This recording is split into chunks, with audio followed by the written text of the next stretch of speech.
Okay, I have audio now, so this should be working now. Oh my gosh. I spent a week.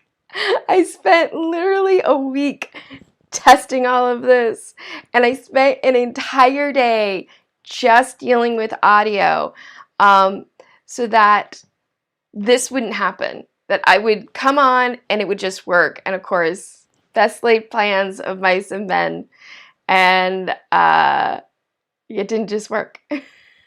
It didn't just work. Okay. Let me get...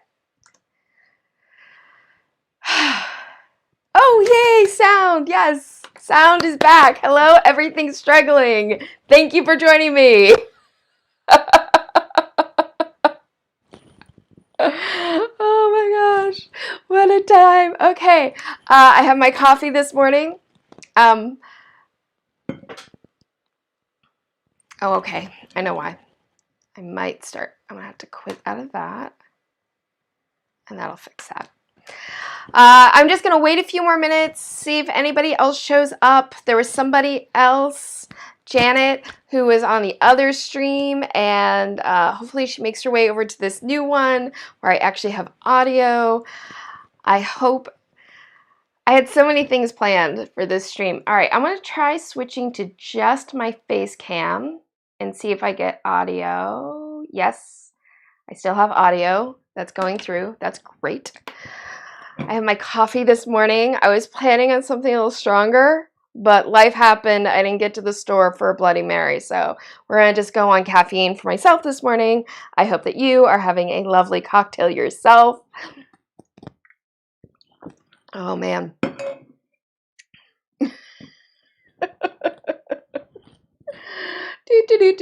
I'm glad somebody showed up, though. My two biggest fears for this live stream was technical problems. Tackled that. Had my technical problem.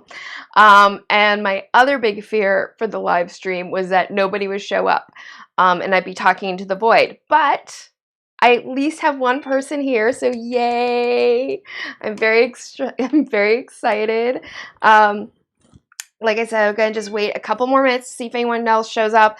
But then I think what we're going to do is I'll start off by just showing, oh, it is working, yay! Sorry, I'm very excited. Like some things that coffee, I'm going to get coffee too. Yes, get some coffee. Ever struggling. Get some coffee. So what I'm first going to do is start off with, glad I could help. I'm glad you could help too. Thank you. I'm so glad you're here. You know, a little acorn, not that you're a little acorn, but you know, we gotta start somewhere. And I've been wanting to do live stream for a while. I like the idea of it, of actually talking to somebody else on the other side of the camera. So yeah, but it's been fun trying to get it all technically figured out. Yeah. But yeah, so I figure what we'll do is, you know, waiting a couple more minutes. But if nobody else shows up by 11:20, I'm going to start off by just showing what's on my needles. I have a few different projects going on as per usual. I'm definitely not a one at a time project knitter. I usually have 3 or 4 things going on. Truth be told, I am not, like, in terms of volume, quantity, the most productive knitter in the world. But I like to think in terms of quality, I excel. So yeah, so we'll start off by just showing off what's in my needles, and then if we want to, we can talk about Ravelry, what's going on there, because there are new-ish developments in terms of the stuff with Ravelry. And then after that, if there's time, I can answer any questions, or we can have a discussion about something new that has arisen in the fiber social media universe that has to do with knitting patterns and yarn substitutions, which I think is something I will be doing a blog about. Yeah, and I might even knit on camera. We'll see how my wrist is feeling. My wrist has been a little bit sore. over the last year or so, let me see, is that still going on?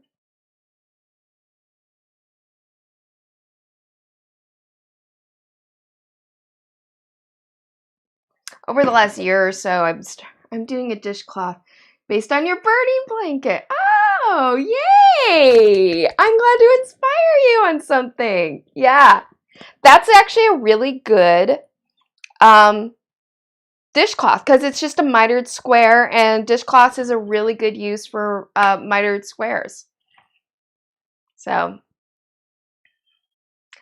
one of the projects, you know what, let's just start showing projects. How about that? So I got to get over here. Let me know, by the way, if it starts looking like the stream is breaking up at all or it's not smooth. I can't see the stream while this is going on, like what you're seeing. I can only see what I see in my monitor in front of me.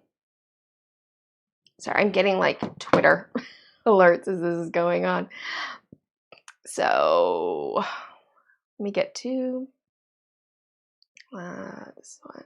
This is the one I want. Okay. We're going to transition to that. All right, so what's on my needles? First, speaking of the blanket, I'll move my keyboard out of the way. This is where I'm at. This blanket, let me zoom out a little bit so you can kind of see what's going on. There we go. This blanket, I've been working on this forever. This is one of those projects where I pick it up and I put it back down, and I literally just make it up as I go along. Like, I've just been making this up. But this is the square that I'm currently on. I'm doing these big stripes. Hi, Janet. Yay, you're here. Hello. Thank you for finding me. Thank you for showing up to the other stream. Yeah, I think I just need to restart. I'm using it. Stop. Think. Use your words. I am using an application to do this streaming, and I just had to restart the app, and then suddenly the audio started coming through. So, but thank you. I'm so glad you're here. I just started showing off what I have on my needles, and we are starting with my mitered blanket. If you've watched any of my pudnitry videos, of which there are 3, this is usually what I'm working on in those videos.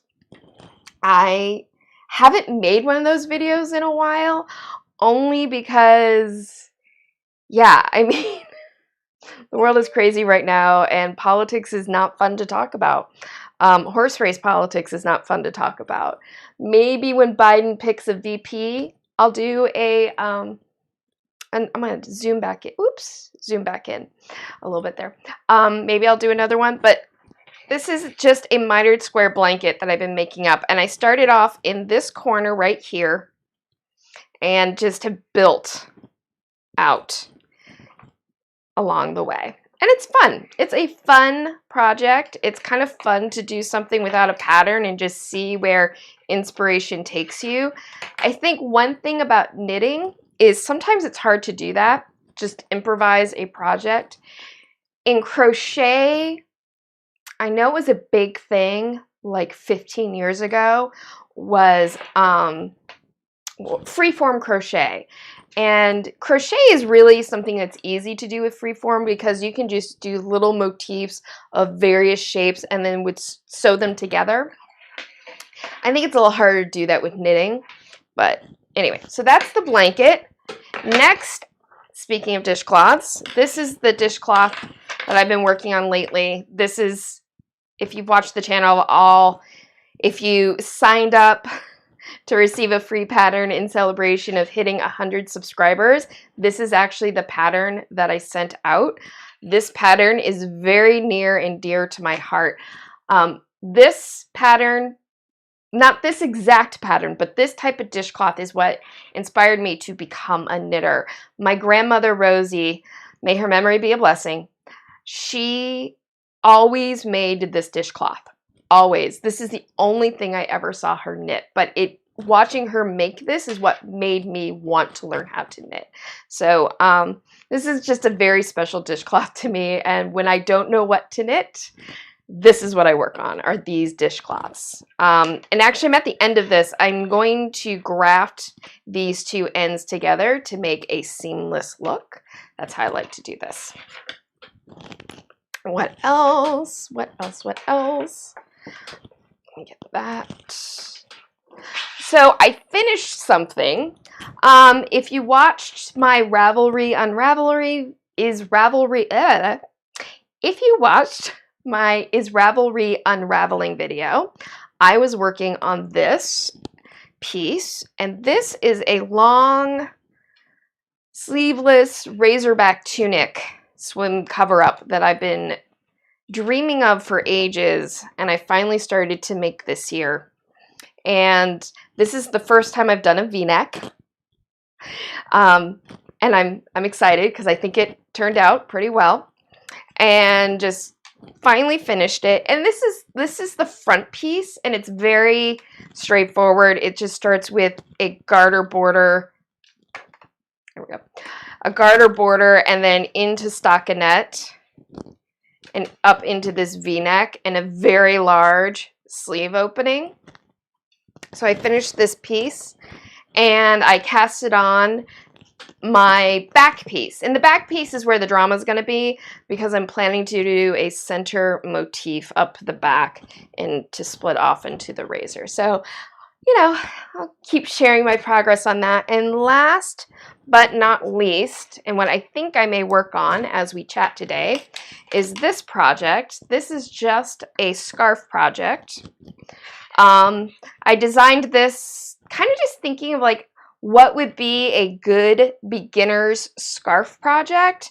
And this is kind of what I came up with. And I liked the idea of this because you have knits, you have pearls. I incorporated just the tiniest bit of eyelet type work so that if you were a beginner, you could start to understand how to do yarn overs and decreases. And then it comes up into this knit pearl combination, which I think is a little bit more interesting than ribbing. And it's kind of a cool pattern because it's trellis and it almost looks like a cable pattern, but it's just knit pearl combination. And then the other side has this cool diamond motif. So it's reversible. Thank you. Thank you, Ever Struggling. I think it's a nice pattern too. So I'm working on this. I picked it back up. I'm hoping to have it done by the end of the summer and do something with it. I think I have dreams of being a knitwear designer, but I think when I look at the actual work that it takes to be a knitwear designer, I'm like, is that really what I want to do? But I do love making up my own patterns. Another reason I don't have the greatest quantity of finished product is most of the time I am making up my own patterns because I enjoy that process. So, what are you guys working on? Are you working on anything interesting? Ever Struggling? I know you said you started doing a dishcloth based on the blanket that I showed earlier. Janet, what are you working on? I'm going to get myself set up here, and I think I am going to work on this as we go. Okay, good. My signal is strong. I'm so excited. I'm so excited people showed up. Just FYI, the way streaming works, there's about 20-second delay between when I say something and then when it appears. So, yeah, it's an interesting process. All right, so I am on what I'm considering the wrong side of this project, and I'm just doing a very simple garter stitch border with a slip stitch selvage. So let's chat. Do you use software to design? I don't. I don't use software to design things. I have a lot of stitch dictionaries. I have the classic, let me grab it from my shelf. Let me grab it right here. I have the classic Barbara Walker second, well, this is the second, but I have the 1 through 3 treasury of knitting patterns. I love this series of stitch pattern dictionaries. So you saw, there is a huge delay. Glad you just said that. Yeah. Hi, Mom. My mom just joined online. Hi. I'm not going to be able to swear now because my mom is here. Yeah, there's like a 20-second delay between when I say something and then when it hits the stream. And so, but at least my signal looks good. So no, I don't use any kind of software to do my designs. I use stitch dictionaries to kind of get inspired and will adjust them. I will, J message retry, okay. I then just do the math with a calculator and paper because knitwear design, a lot of it is just doing math. So, and then I just write notes as I go along. I mean, I use software to type things up, but no, I don't use software. Okay, so where am I in this? Okay. Anyway, and Dad. Oh, hi, Dad. Dad's here too. So let's get talking about Ravelry. There have been some updates. Let me see where I am on this. 1, 2, 3, 4, 5, 6, 7, 8. No, that doesn't make sense. 1, 2, 3, 4, 5, 6, 7. Okay, now I know where I am. Ravelry. So not much new has happened with Ravelry since their latest update, except the big thing that has occurred was designers started receiving emails from Ravelry, and it is now in the NuRav format. So this is not something that would necessarily affect members who don't receive emails from Ravelry, but designers who have had issues, accessibility issues with the new site, certainly are having issues now that they are receiving emails in the NuRav format. So that has created some consternation, I think understandably so. Oh God, you know what? This is not the pattern for me to be working on while I'm trying to live stream. I just realized. So in fact, I'm not even sure I really should work on anything as I do this. So I want to switch over to my front. Hi. So Ravelry, they are starting to send their emails out in the NuRav format. They are very much committed, it appears, to just pressing forward with NuRav, regardless of any accessibility problems that have been and continue to be reported. If you're not familiar with everything going on with Ravelry, the website, NuRav, I have 2 videos on it, part 1 and part 2.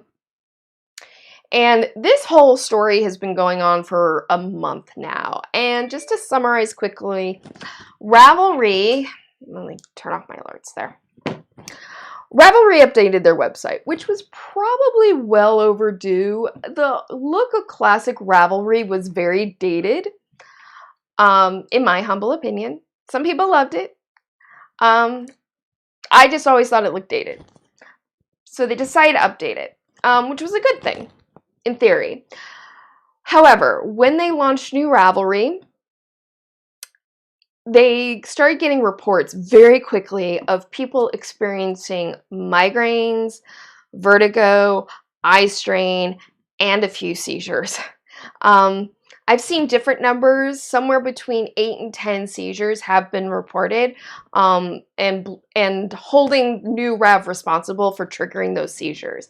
And so much so that the Epilepsy Foundation issued a warning to its members about using Ravelry. Now, it's not like Ravelry has done nothing to try to respond to this accessibility issue.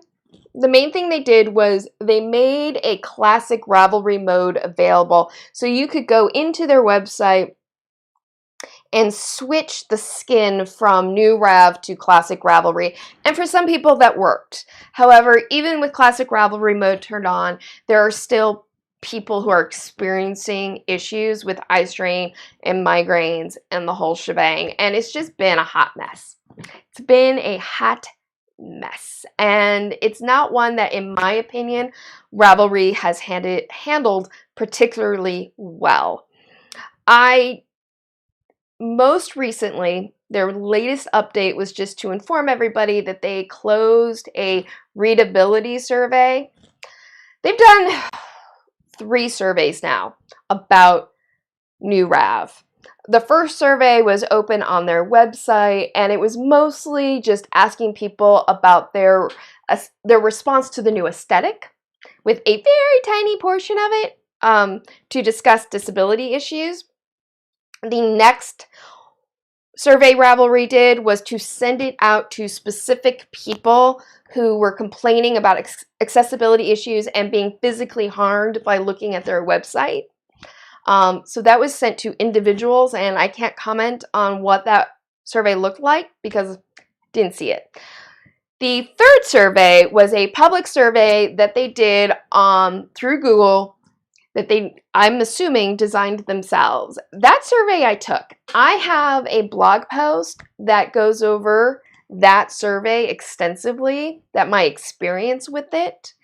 So I'm not going to recap it all here. Suffice it to say, I think that the survey was very lacking.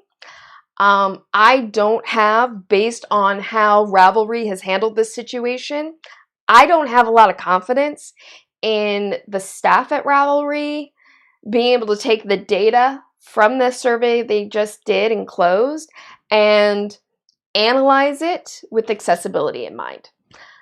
So that's kind of my, use my words. I think that just based on looking at this latest survey, I don't have a lot of confidence in them getting the information out of it that they really probably need. The reason I say that is the very framing of the survey itself is very problematic. The fact that they even call it a readability survey, as if the problem with Ravelry is that it's hard for some people to read. No. The problem with NuRav isn't it's hard for some people to read. The problem with NuRav is it's triggering migraines, eye strain, vertigo, and in some cases, seizures. It's not a readability issue. Like, it's not like, well, if we make it a little bit more readable, it's going to fix those other issues. No, not necessarily. In my opinion. I don't know much about this, but I've been learning a lot. I think that, what are you guys thinking about all of this with new Ravelry? Are you steeped in it? Have you listened about it? Are you interested in it? I'd like to hear your thoughts. Please chat to me about it. Because I don't want to just go over ground that you're already, yeah, I know that. But yeah, so the survey I think was really problematic because A, it was framed as a readability survey, but also the way they framed the questions was basically a series of which one of these formats do you prefer? And to be fair, it's hard to read during a seizure. Yeah. Great point, ever struggling. It is really hard to read during a seizure. I mean, yes, it is hard to, fair point. But I don't think it being unreadable is what's triggering the seizure. From what I've learned, what's triggering the seizure is basically, well, a number of issues, but the big one being contrast, that the white background against the dark colors is too much and it's causing flickering at times, and then that triggers the seizure and thus renders the site unreadable.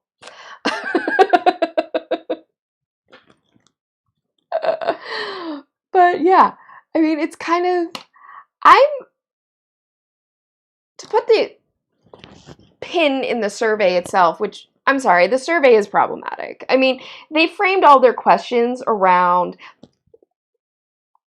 which one of these formats do you prefer? Like, here's various versions of the forums with different background colors. Which one do you prefer? As if this is a preference issue. And it's not about preference. It's about accessibility. And the only options were to pick one of those screenshots or to answer, I see no difference. And the thing about that last option is, okay, I see no difference can be open to interpretation. You can read that to mean, I see no difference between these three options. They all look lousy to me. But there's no way within the survey to communicate that to the Ravelry team because all of the questions are closed questions. There are no open-ended questions to get more feedback. The other issue with I see no difference, it implies that if you can't tell the difference between two different shades of white on your computer screen, that means that there is no difference in your experience of ingesting that color. So I think the questions were just very poorly designed. And my biggest thing, and I said this on my blog post, was the survey isn't even necessary if Ravelry would just hire an accessibility consultant. Oh, my husband and my daughter are home. So you might hear my daughter in the background while we're doing this. But none of this is even necessary if Ravelry, as a company, would hire a web design accessibility consultant. I had no idea this job existed until NuRav hit the scene, and I have since learned that it does. There are people in web development whose job is just to help companies make sure their websites are accessible. But Ravelry isn't utilizing that resource. Instead, probably because it's expensive, instead they're trying to utilize their member base to give them feedback to find some sort of accessibility. And it not only is it an inefficient way of trying to fix this problem, because we are over a month into NuRav, and they're still having problems. People are still experiencing eye strain, migraines, vertigo. Janet just wrote, I switched back to Classic. I know it, and I saw no reason to learn something else. And that's totally fair. I mean, I think that is something, you're always going to have a certain number of people when a new look to a website launches that are just going to be dissatisfied with the change. But here's the problem for you, Janet. Once Ravelry kind of sorts out their accessibility issues, hopefully, we don't know because they're not communicating well with us, they're going to leave Classic Ravelry mode up for 6 more months, and then it's done. There'll be no more Classic mode. So there is a shelf life on Classic mode right now. There's going to become a point where everybody is going to have to deal with new Ravelry. I think the fear for people who are experiencing physical harm from Ravelry now is that they have no confidence that Ravelry will have sorted out their accessibility problems before they discontinue Classic mode altogether. And the fact that Ravelry is now sending out emails to designers in the NuRav format shows that they are really pushing this new format on to everybody. They are full steam ahead. They are not slowing down on this. So I don't know. What do you guys think about this whole issue with Ravelry and accessibility issues? Are you kind of flabbergasted that this is even a thing? Did it ever occur to you that a website could cause people migraines and seizures? Like it never occurred to me as someone who doesn't have these problems, challenges, that this could be a thing. And I'm just sort of flabbergasted that when it came up, Ravelry's response has been very lacking. Janet, I have no problem changing if required, but I have a problem using Ravelry. I have been using Ravelry less and less. Yeah, I think there are a lot of people who are using Ravelry less and less. because of all of this. Whether they dislike NuRav just aesthetically or are uncomfortable with the change, which those are totally fair reactions. And there are definitely people who are using Ravelry less and less or moving off the platform altogether because they're finding it harmful. And one of the things too about this, designers are not necessarily totally leaving the platform, but they're definitely working on providing other options for their customers to purchase patterns from them.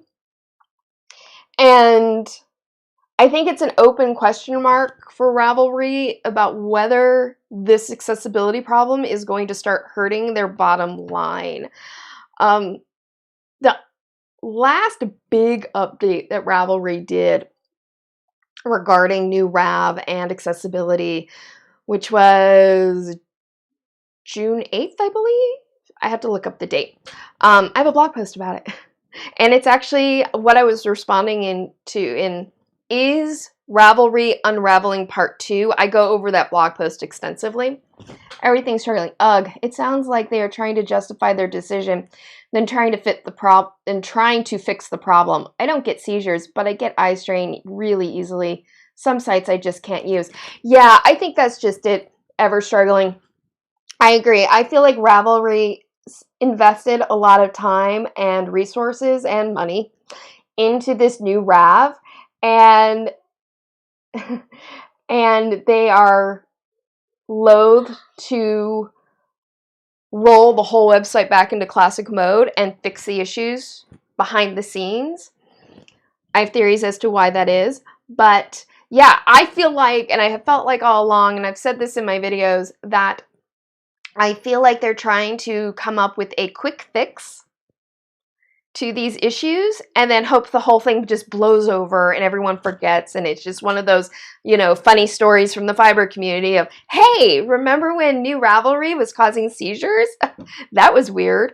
I feel like, I don't know if that's what they're thinking. I don't know their intentions, but that is certainly the feeling that their response to all of this is giving.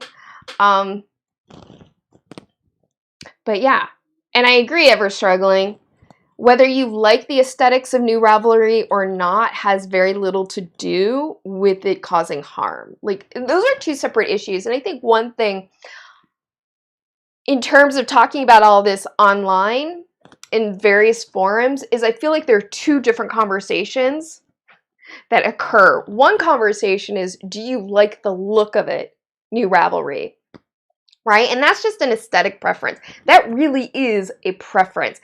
And I feel like that's the conversation Ravelry as a company is trying to steer everyone into and frame all of this as, which is like, well, this is about personal preference, and we're going to try to provide some changes so that we can help people create the experience that they want. But that is a very different conversation from this one happening over here, which is about physical harm to people and their well-being. I mean, if you've ever had a migraine, it's not just the pain of that moment. There is the whole migraine hangover that can go on for like a day or two. So, you know, if you're going onto a website and it's causing you migraines, let's not even talk about seizures, right? Where suddenly you lose your ability to drive for 6 months if you have a seizure. Why are you going to risk going on a website that's going to cause you that sort of not just physical harm, but harm in terms of your quality of life, just generally? Ever struggling. Ever is fine. My username is a mouthful. Oh, thanks. Okay, Ever. I like it. So yeah, I mean, it's definitely...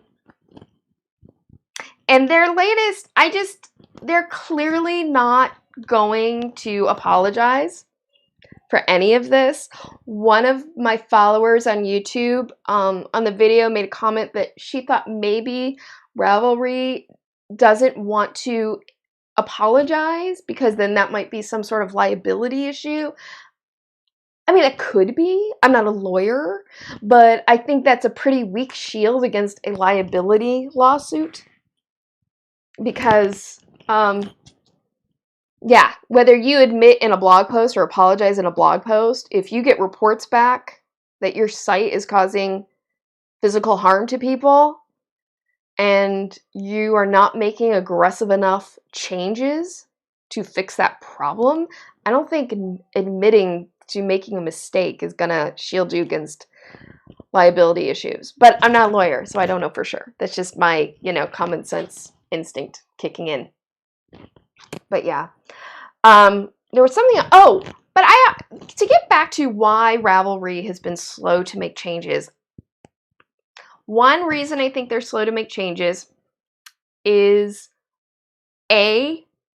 it's an ableism issue, right? It's like I think, looking at the fact that according to them, they're having more pattern sales than ever. They're having more people sign up to the site than ever. Like, overall, people are happy. Why upend their entire rollout of new Ravelry when most people are fine? And that is an ableist attitude, because you're putting accessibility up to a popular vote. And accessibility is not about what's most popular. It's about reducing harm. So there's definitely a ableism to Ravelry's response that is undeniable, but I don't think that's the only reason they're slow to respond to this. I think another reason, which is both business and emotional, which is they've clearly put in a lot of money. They hired outside graphic designers and illustrators to come up with their new icons. Whether those are good icons, that's a whole other conversation. But they hired people to do that. They've put in so many resources of their own energy to create all of this. If you read Livia's post about creating new Ravelry, she talked about how Cassidy was going through page by page of the website, right? And updating the skin individually, each page individually. I don't know the technical reason why they approached it that way, but that's how they did it. So there was a lot of time that went into getting new Ravelry set up. And I mean, we've all been there, right, as knitters, where we're 50 rows in and we look down to row 5 and we realize that we made a mistake. And you sit there and you're like, oh, I've invested all this time into these 50 rows. Do I really want to undo 45 rows of this? We've all been there. And we all try to find some other solution than having to frog back, because it's just the most painful solution. But sometimes the most painful solution is your best solution. But clearly Ravelry does not want to go down that road of rolling back the website altogether, fixing the problems behind the scenes, and then relaunching new Ravelry. And I think there are reasons for that. Some of it is emotional, and I think some of it, though, is something else in Livia's post about creating the new Ravelry look. Was she went on extensively about how challenging it was to come up with a new color palette for the site. Obviously, they landed on what they're calling cinnamon, which is really a coral orange. It is.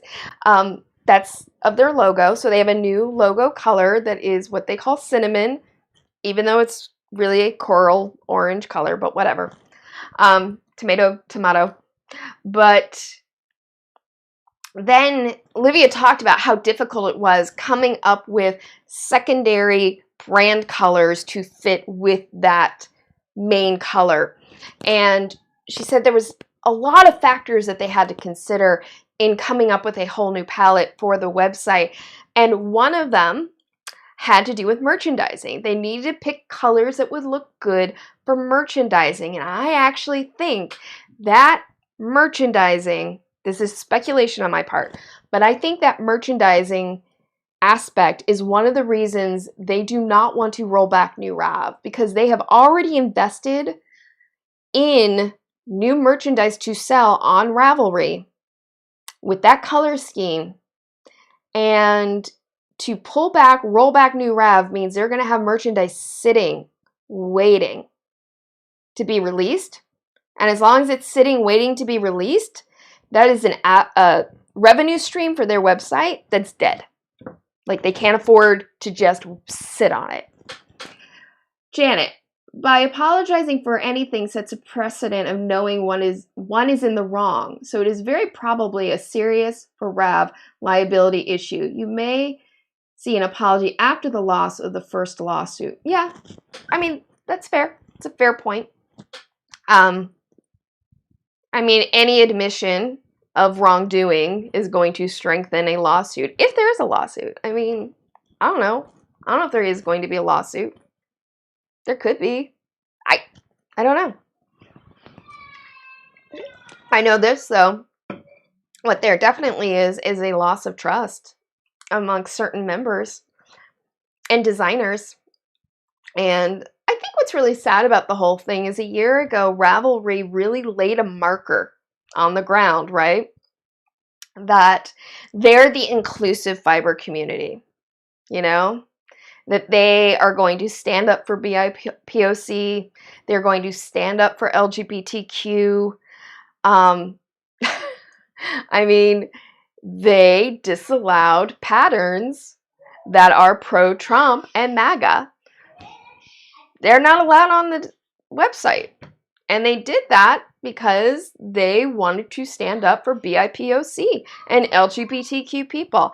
And they put inclusivity at the heart of their brand when they laid that marker. And now we're seeing that inclusivity is partial because they're not being inclusive to the disability community. And, you know, that's sad. And I think it's a stain on their brand now. Janet, it is a question of ethics versus profits. Yeah, it is. Look, to be fair, though, I mean, I think this is something a lot of people are coming to terms with. I think a lot of people saw Ravelry not as a business.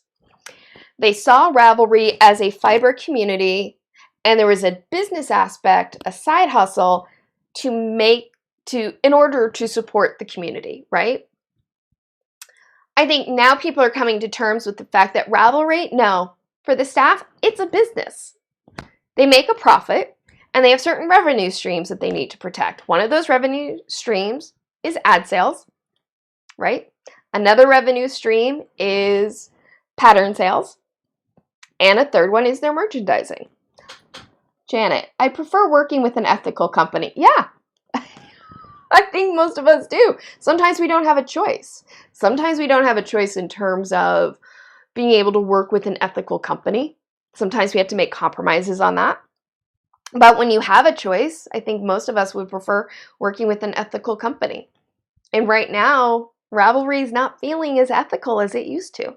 And one of the things that's really tough for designers, as I'm learning, is so many independent designers who do not make a lot of money.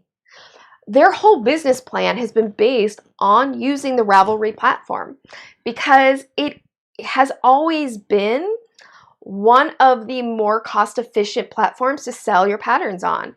And the reason Ravelry has been able to create an affordable platform for designers is because they've kept their costs down by having an extremely small staff. I mean, they have a staff of 5 people running a website of 9 million members with 1 million monthly users.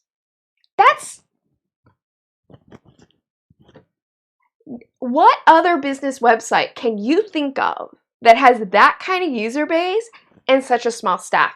And I think this is one of the reasons they have a real problem on their hands, and really that their website has grown bigger than their resources. But I think that they are not incentivized to increase their staffing to deal with a lot of these issues, because keeping their staff low, their labor costs low, means that they're an affordable platform for designers. So designers use them and they have their revenue stream and they're able to keep a balance there. And up until now, it's been a win-win for everybody, but it's not so much a win-win now. There are seizures. Yeah. So, yeah, I mean, I think it's a tough situation right now. And I think Ravelry is really in a lot of, as a company, I do feel like they're in denial. I do. I feel like they're in denial. I think they're in denial in terms of the accessibility issue. I think they don't believe that the reports are representative of a large enough problem that they need to be more aggressive in how they're handling it. I think that they don't have the staff that they need in terms of dealing with accessibility in an efficient way. And also, frankly, they don't have the right staffing to deal with this as a PR problem. Their public relations on this has been bad. And I'm not a public relations professional, but my background is media communications. Like, I went to school for media communications. I've spent my adult life working in television production. So I'm keenly aware of media messaging and how things can come across. And Ravelry's public relations has been poor. Their response, the way it looks, especially recently, because they've made very few public statements since new Ravelry has come out and these issues started being reported. They had one big blog post, which I covered in Is Ravelry Unraveling Part 2. They have updated on bug fixes that they've had. They have, let's see, they had their most recent update on their NuRav site where they released the survey and then told us, okay, the survey is closed. We'll come back to you with the data, which I'm suspicious of what that data is going to say, but whatever. And yeah, that's it. That's pretty much been it. They have not tweeted anything new. Last I checked, which was yesterday, Ravelry has not tweeted anything new. They have not put up any new blog posts on their offsite blog because Ravelry has a blog page that's not on the Ravelry site. They have not updated that recently. They have not updated their Instagram recently. They have closed comments on their Instagram. Forums where these issues have come up, Ravelry has closed those forums and shut down comments and deleted comments.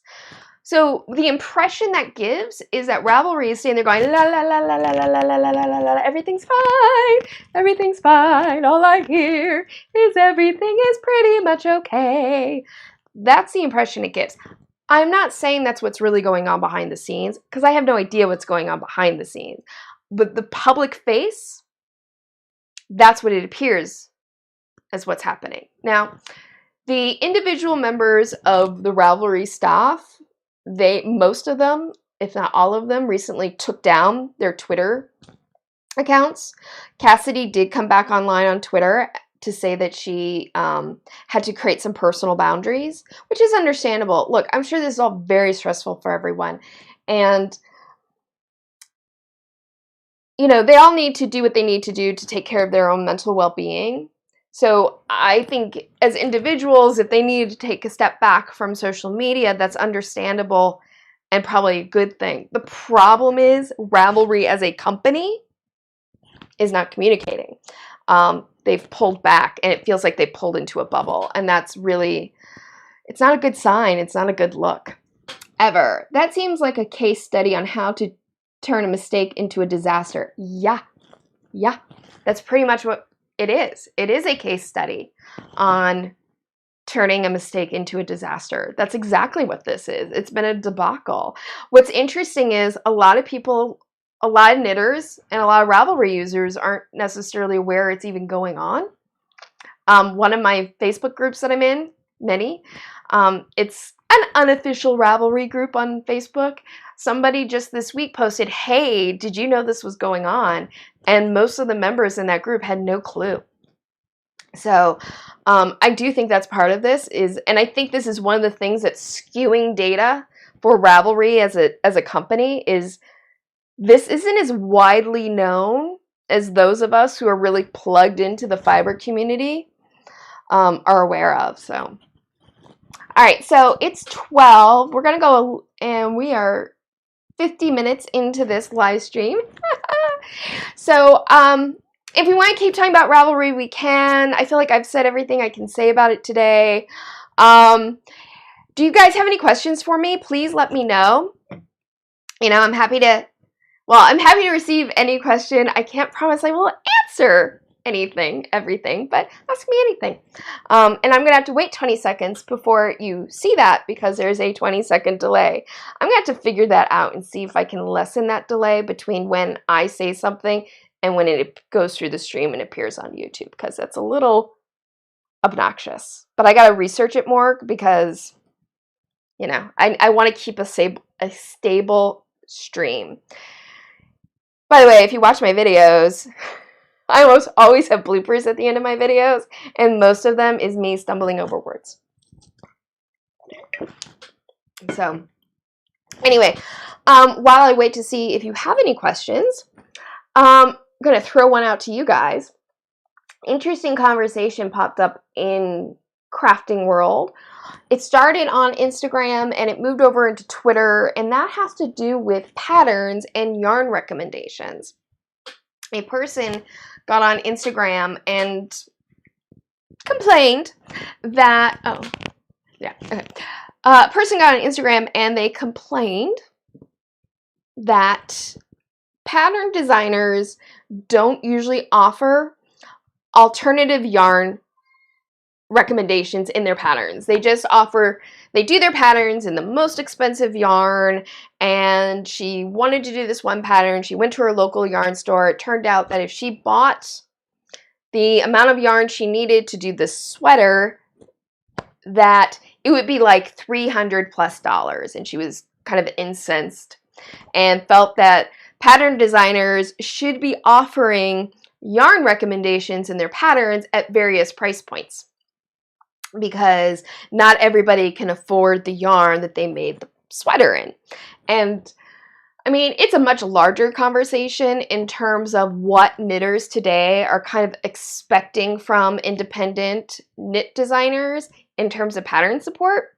But I thought this was a really interesting kerfluffle to come up, because I think it pointed out for me something in particular that I'm going to write a blog about, which has to do with, I sat there and I looked at the complaint and I'm like, yarn substitution, in my mind, is one of sort of the basic skills in knitting. I mean, the most basic skills in knitting is being able to do a knit, a purl, an increase, and a decrease. But once you start getting into reading patterns, understanding how to do a yarn substitution is a really critical skill for knitters. And I was kind of shocked that there are a lot of knitters who don't seem invested in learning that skill ever. Yarn recommendations do drive me batty. I often can't get the yarn. Yeah, I mean, it's tough, admittedly.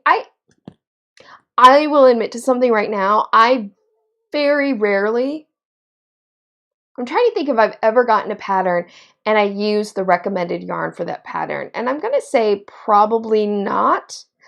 And I think most often it's been because of budgetary issues where I was just like, yeah, I don't want to pay that much for that yarn. One thing I will say is over the last couple of months, I've been over Twitter getting to know some designers and understanding better what designers kind of go through as a business and also in terms of their design process. And I do think that there is a misunderstanding between designers and customers in terms of those yarn recommendations. And I think the misunderstanding is, I think that us knitters tend to look at the yarn recommendation and see that it's like a fancy, expensive one, and think that the designer is choosing that yarn out of a certain amount of snobbery. Like, oh, of course, you want to go for the most luxury yarn you can because it just feels better and it feels fancy. And I'm coming to understand that's not the case. I think that a lot of times what's going on is designers are turning to yarn companies for yarn support, right? So designers, they go, hey, I have this many customers, I'm working on something, can we work out a deal where you give me yarn for free and I will recommend your yarn for this pattern? And designers do that because that's one less expense they have to then take on. And so they're able to have a little bit more profit from their pattern. I'm better now at looking up the yarn, getting an idea of the yarn is like, and find something that will work the way I want. Yeah, that's just it. Regardless of, and this is true about anything in a pattern. Anything in a pattern. Literally anything. You as the knitter have the ability, you are the boss of that project for yourself, and you have the ability to sub out anything you want. I remember when I first started learning how to knit, the very common direction you saw for hats was to start off on circular needles and then partway through switch to DPNs.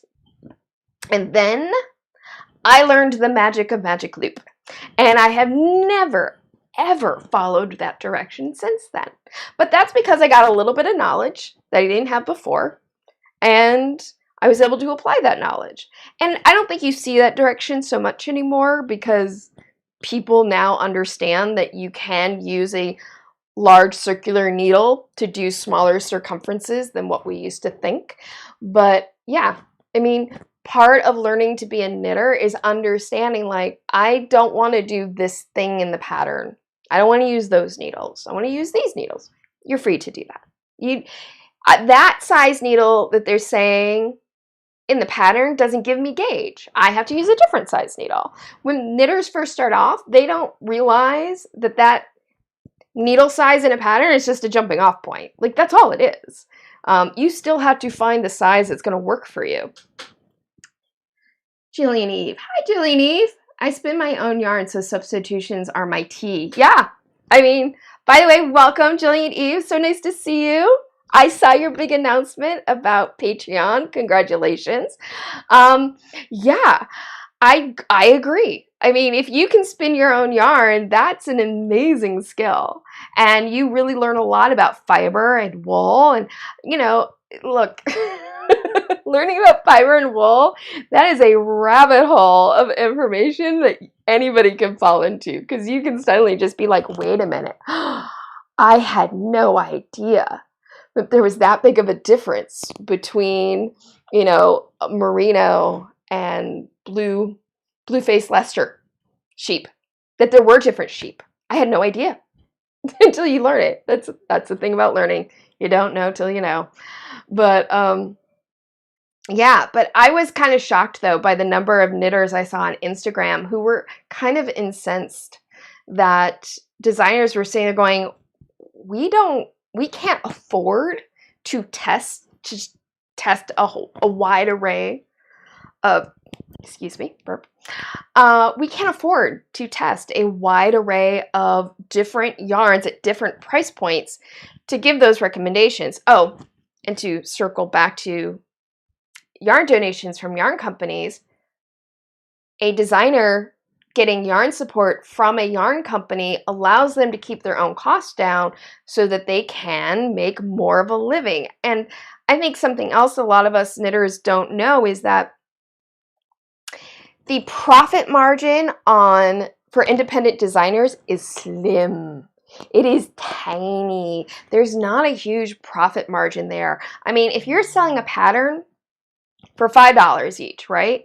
The number of patterns that you have to sell, excuse me, the number of patterns that you have to sell to just break even is in the thousands. Like, can be in the thousands, depending on what size project you're talking about. It's a very difficult career to make a decent living at, especially in the United States. I mean, healthcare costs, everything. Like, it's a difficult job. And in fact, I would say that a lot of independent designers or well-known designers, their business model is not even based on selling patterns. It's more of, I'm going to sell patterns as a way of gaining a reputation with the fiber community, and then parlay that into more being a knit influencer, where I'm making appearances at yarn shops and I'm getting a fee for that, and I'm teaching classes and I'm getting a fee for that. And when CraftGeek still exists, although CraftGeek, it's coming back, but being able to develop a reputation so that you're then able to create different revenue streams. And so you're not really making money off the pattern, you're monetizing other aspects of knitting for yourself. So the pattern is a marketing device as opposed to a wage earning device. But a lot of independent designers, they are trying to actually earn the wage off of the pattern itself. And I think that there's a real misunderstanding for most knitters in terms of that business aspect for independent designers. And I think that this discussion about yarn recommendations and patterns and how much information designers need to be providing in terms of yarn substitution really highlighted that disconnect and misunderstanding. Oh, sorry. I just got a text from my sister. My sister and I every Sunday get online, we watch a bad movie together, and we do a makeup theme. And I think we're going to do Buffy tonight. Buffy the Vampire Slayer. So anyway, she was just texting me about that. She's not on my live stream. If my sister doesn't show up from my live stream, does she really love me? Does she really? Yeah, she does. She really does love me. So it was an interesting conversation. I think I'm going to write a blog post about this a bit more extensively. I don't know if it's something I want to do a full video on, although I am thinking I'm going to do a video now on yarn substitution and just kind of giving some tips for beginning to learn how to successfully substitute yarn. It is an important skill for all of us knitters to have, is to understand how to look at a pattern and go, okay, here's the yarn they're recommending. This is why they're recommending it. What other yarn, for whatever reason, whether it's budgetary or you ecological reasons, there are people who don't want to use certain fibers for ecological reasons. Sometimes people don't want to use a certain fiber because they find it irritating. Those are all legitimate reasons to sub out yarn. And you need to develop the skill to know how to do that. Let's see. Janet, I compare weight and gauge first, then fiber content for substituting. Yeah, I use only launderable yarn for any kid's sweater. Absolutely. Not too many moms will hand wash and block. Absolutely. When it comes to kid stuff, I do not use wool ever. I use cotton, I use acrylic, I use cotton acrylic blend for kid stuff. You got to be able to throw it in the washer. Totally agree with you. Claudia, hi, welcome. Andrea Mowry created a great list of yarn subs for Spark and Spice patterns. I thought it was great, but she recognized that she wouldn't be able to test all of the yarn. Yeah, and I mean, I think there are designers who take it upon themselves to offer some kind of substitution. And I think that if a designer chooses to do that, that's great. But I don't think it's something we can expect of designers. And I'm going to circle back to this again. Part of the reason has to do with if a designer is receiving yarn as yarn support, they are contractually obligated to only mention that yarn.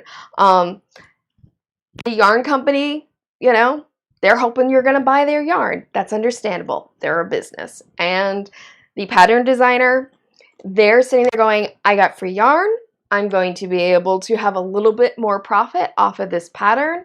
And that's what they need to do in order to try to scrape by on a living. So I think us as knitters sometimes need to be a little bit more cognizant of the business aspect of some of these things that the designers are dealing with.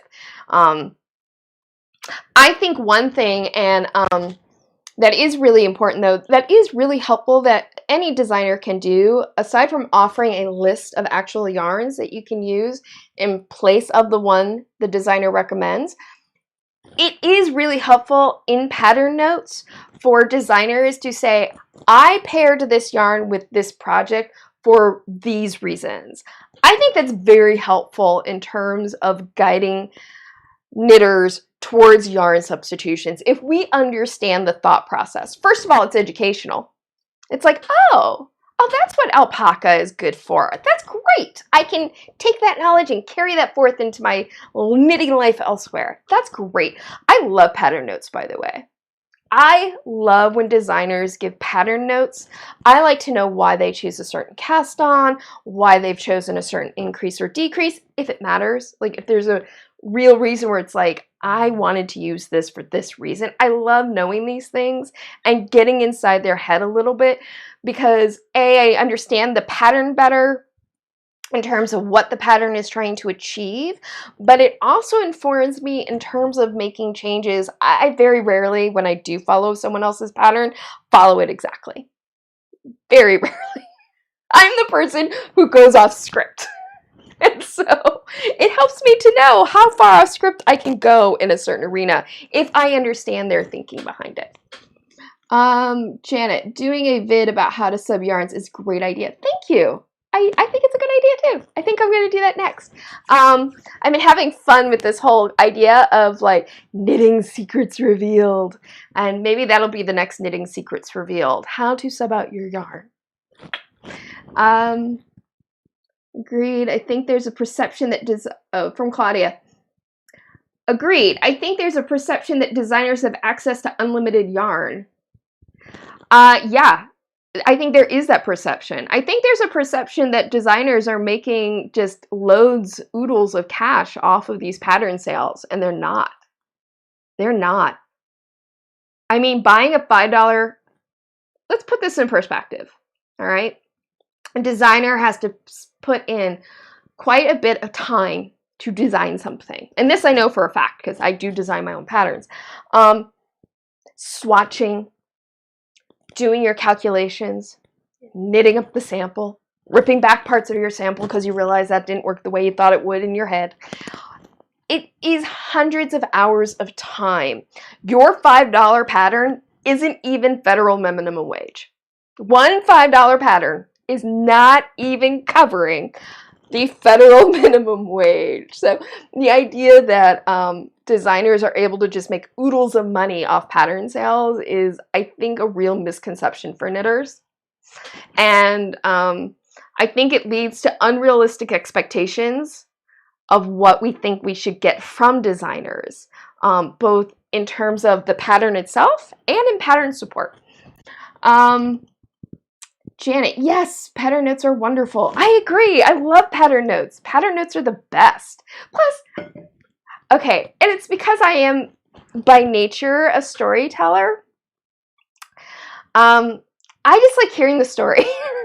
I don't like, because I also like to cook. I love to cook.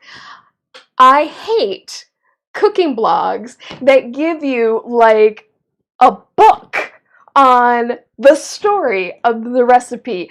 No, that's too much. Give me a paragraph of, I love this recipe because it reminds me of, 4th of July with my grandma and the fireworks going off. Like that, that's great. I love a little paragraph story. It personalizes everything. It makes me go, I want to have that feeling too when I eat this food. But I shouldn't have to scroll through like I shouldn't have to like be going like this, like going, where the hell is this pattern? Where the F is this recipe? Like that's too much, too much.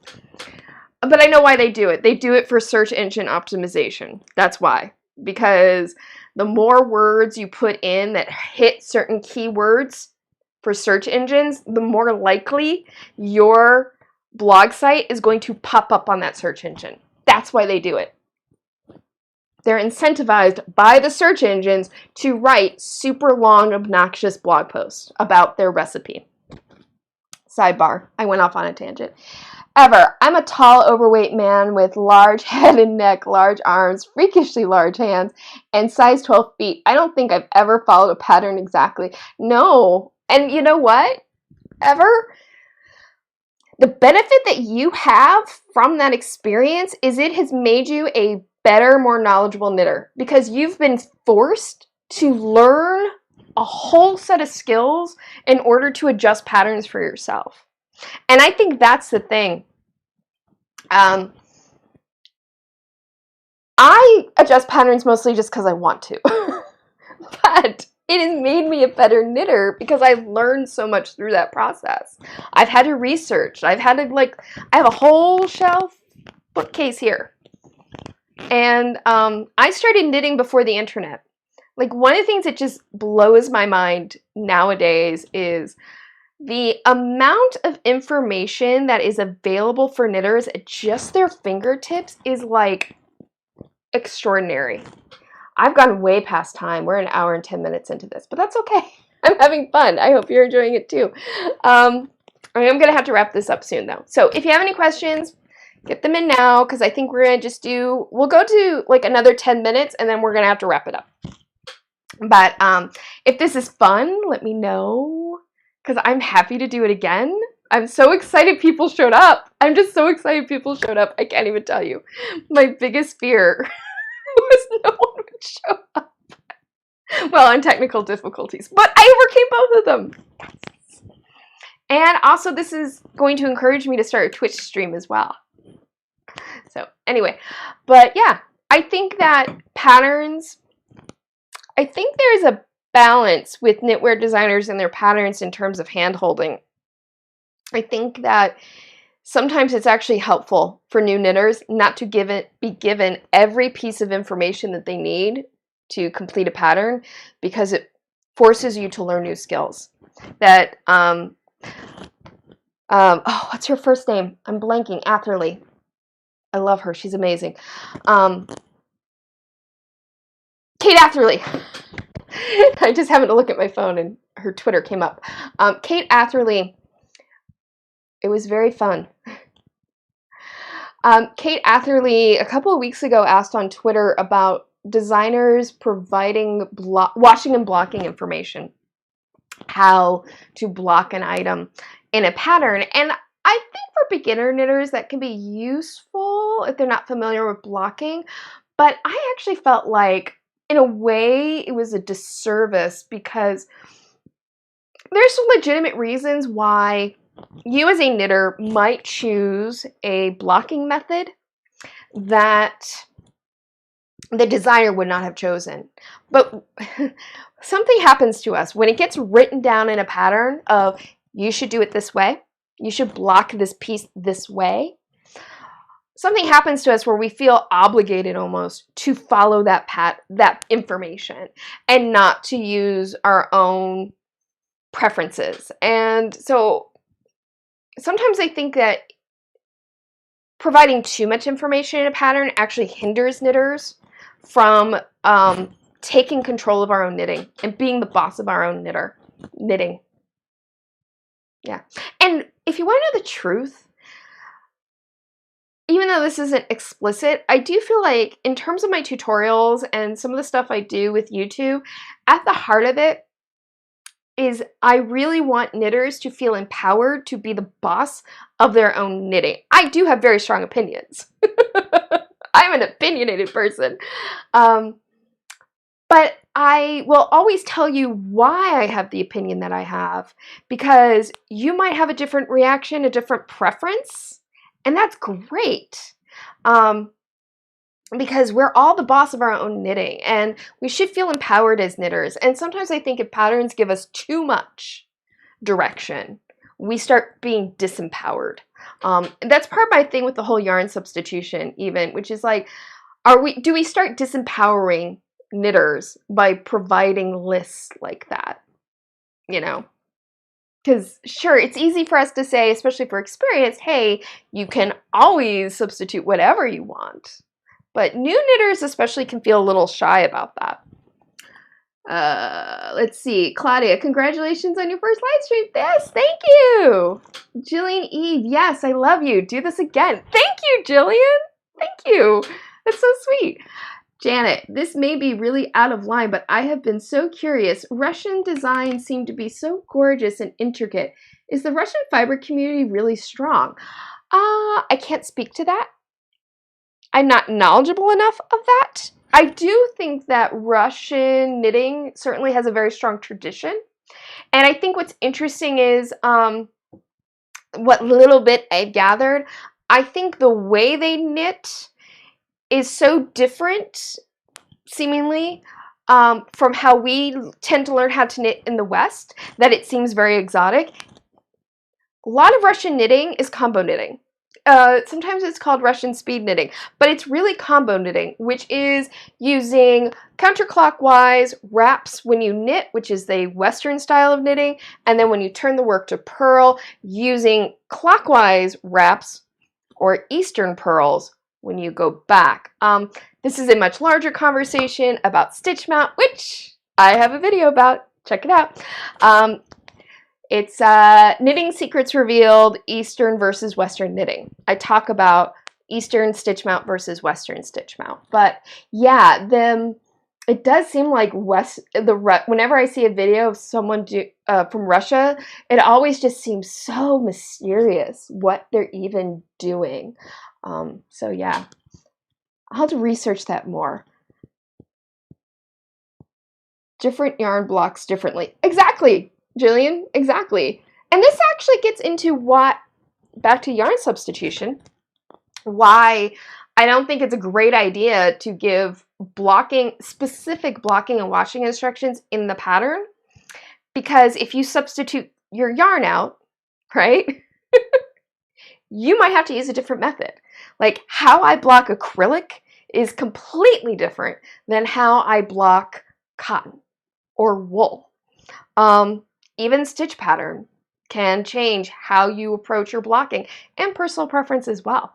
So I think that, but to be fair, Kate Atherley, she had a CraftGeek class that I did take that was about finishing work and blocking, and the only blocking method she really showed was wet blocking, where you wash your wool and then wet block it and pin it out. That's pretty. She didn't say you had to pin everything, but that was pretty much the only method that she showed in the class. So I have a feeling she leans towards just one method. And if you are just like, I'm only going to wash and block my knits, you may not think as much about, well, maybe this is a cotton yarn, maybe I want to steam block it instead. Janet, maybe a stream about cultural influence in knitting. Oh, yeah, that could be very interesting. I don't know if I'm knowledgeable enough. It'd be really interesting, though, because, I mean, there are such different traditions in the knitting community. Even in terms of continental versus English knitting, I feel like, yeah. No, that would be very interesting because there are different cultural influences. I mean, even in terms of stranded color work. Fair Isle, I mean, we tend to call all stranded color work Fair Isle, but that's not true because stranded color work in Norwegian and Scandinavian countries, the motifs, what they do is very different from Fair Isle. Fair Isle works on much smaller motifs and stuff. And stuff. That's so specific. And stuff. Different yarn, yeah. But I now am like intrigued to go look up Russian knitting traditions. Because I agree. They seem to do a lot more with yarn overs and crossing stitches and things of that nature. All right, so we only have a couple more minutes left. I think I have to start wrapping things up. Plus, my throat is getting a little dry. But thank you so much for joining me for my first live stream. I so appreciate it. Thank you, Janet, for making it from the original stream to the new stream when I was having my audio issues. Thank you, everyone who came and chatted and encouraged me through this. I hope things that I was coherent. Because I'm just talking. I babble. But this has been super fun for me. And I think I might just make this a regular part of my video channel. Just heads up, programming notes.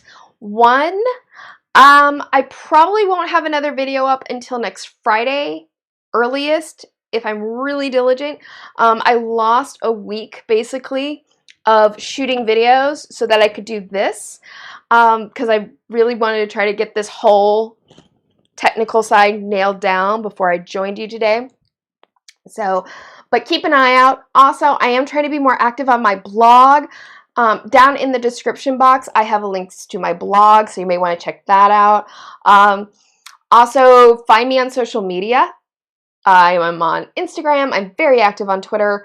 And I'm not active on Ravelry right now. I actually have, because of this whole thing with Ravelry, I did actually remove my Ravelry handle from my description box. I've never been the most active on Ravelry anyway.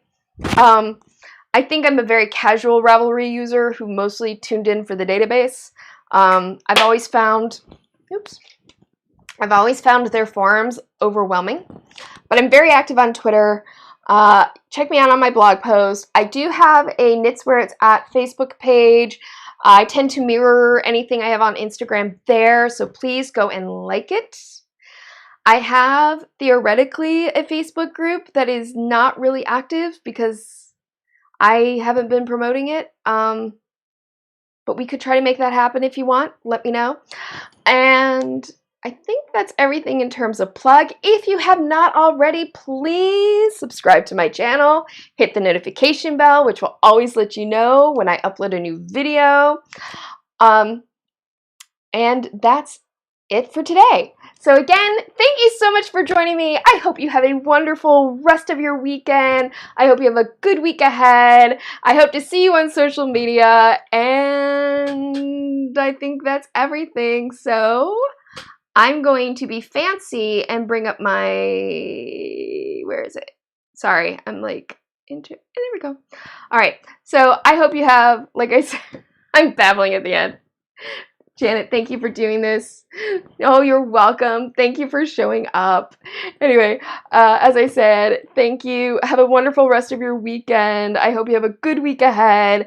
And before I forget, I'm also going to have a link for a update. If you're interested in keeping up to date on my live streaming activities, you can share your email. That link is not in the description box at the moment, but check back in 30 minutes or an hour, or you can go to my blog. In my last blog post, I mentioned doing a live stream, and there is a link for you to share your email if you'd like to get updates on the live stream when they are occurring. If you don't want anything more in your email box, you're like, Carrie, I've had enough of spam. I get it. You can also keep up to date by following me on Instagram, Twitter, Facebook page, etc. Anyway, once again, 5th time, have a good one. Bye.